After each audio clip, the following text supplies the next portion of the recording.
Hey folks, welcome to the latest edition of We Are Perfection. You join us for our double header of WWE Superstars and WWE ECW as we continue to build up new talent going forward into December, January, and then when we go to 1.5 brands.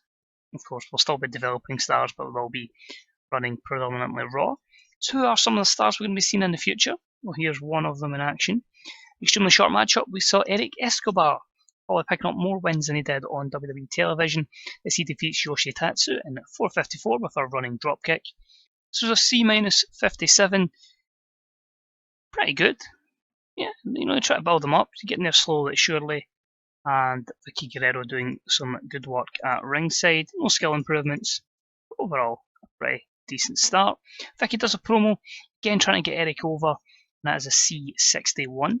So hopefully being paired with Vicky Guerrero will benefit his career more in TEW than it did in real life. We then had a hype video for Caval, of course building him up before we do bring him to WWE television.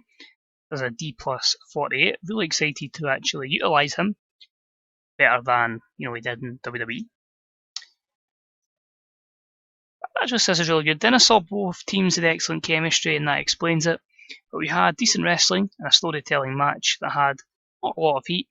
The Bella Twins defeated Laycool in 7:08, and Brie Bella defeated Layla with Twin Magic.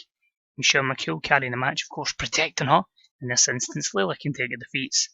But a C+68, just making sure we had attractive females on the show. Also did advance the storyline. The Piggy James storyline did lose a little bit of heat. Main event.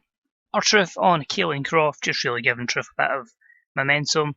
Not suited to his gimmick, but he does get a C-55 for rapping and doing his promo. Interestingly, penalised for being poor at portraying a babyface. You imagine saying that in 2019? Crazy. But anyway, R-Truth main event takes Kayleen Croft on, wins in 6:04 with a scissors kick. Both guys not suited to the gimmick, a bit disappointing, but the match is again to make Truth look strong. He's someone I'm looking forward to using in this as well. As I say, we can have him as a fun baby face, or then we can turn him into paranoid heel Truth. That's going to fight Little Jimmy and many other people. But that was your Superstars portion of the show. We'll move on to ECW and of course a bit of the Abraham Washington show. Overall, before we go, C65. Now on to the ECW portion of our show at the Wireless Amphitheatre. We start off with a bit of a kerfuffle, basically of Christian, who last week had Chris Jericho to contend with. A bit of hassle with Paul Burchill and his sister, Katie Lee Burchill.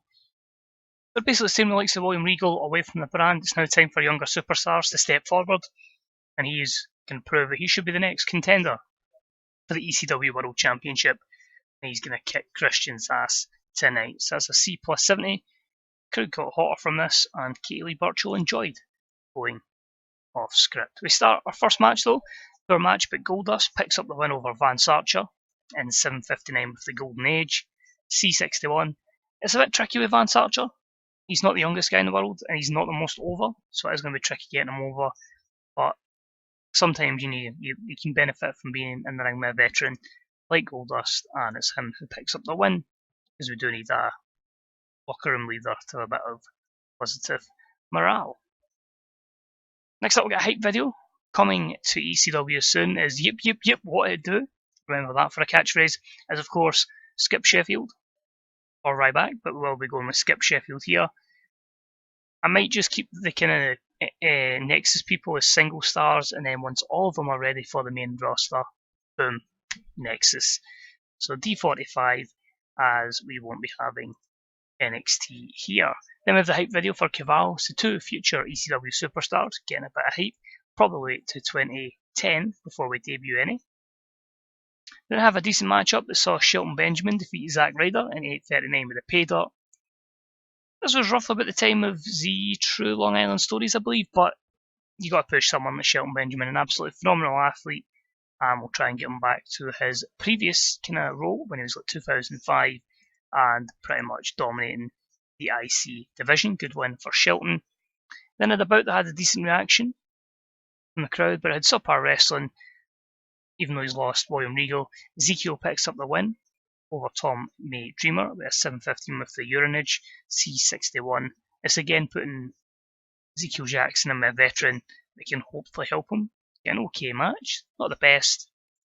Then we have Abraham Washington cut the promo. It's the Abraham Washington show, a D+50. He's just basically laughing at Tommy Dreamer, just saying, huh, get this guy past it, joke.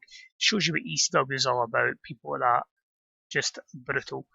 So he's just basically getting some heel heat and it'll cool the crowd a little bit. Main event, decent matchup as Christian defeats Paul Burchill in 803 with the kill switch. You can't just have losing week by week. Christian gets a good win over Burchill. Maybe just showing that Burchill's not quite ready for the ECW World title, but a good fight, and yeah, possibly someone that could have a shot down the line. We end the show with Christian in the ring before Burchill's joined by Vladimir Kozlov and Ezekiel. They're all pissed off at Christian and they beat him down with a C+67. So overall, a C+70 show. Pretty decent. It's that weird place they're just trying to balance when to bring these folk into Raw and SmackDown.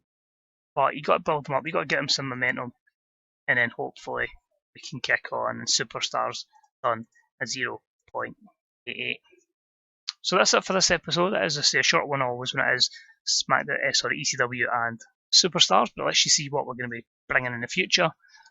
We've got SmackDown next, then we've got 3 shows, and then we are on to TLC, and then after that we'll start our preparation for merging into one brand, when we are just exclusively on Raw. That will start off after the Royal Rumble. So just watching, much appreciated. Hope you enjoyed today's show. As I say, we're looking about a month's time before we will have a new series on the channel. As I say, I'm just genuinely this time going to go and load it up and just really look at what I want to do, and hopefully that backdated a little bit, so it's definitely going to be a success, something I'm going to be happy with, and something we can also push forward with alongside, of course, this particular series. So just watching, enjoy the rest of your day, and yeah, see you soon. Bye bye.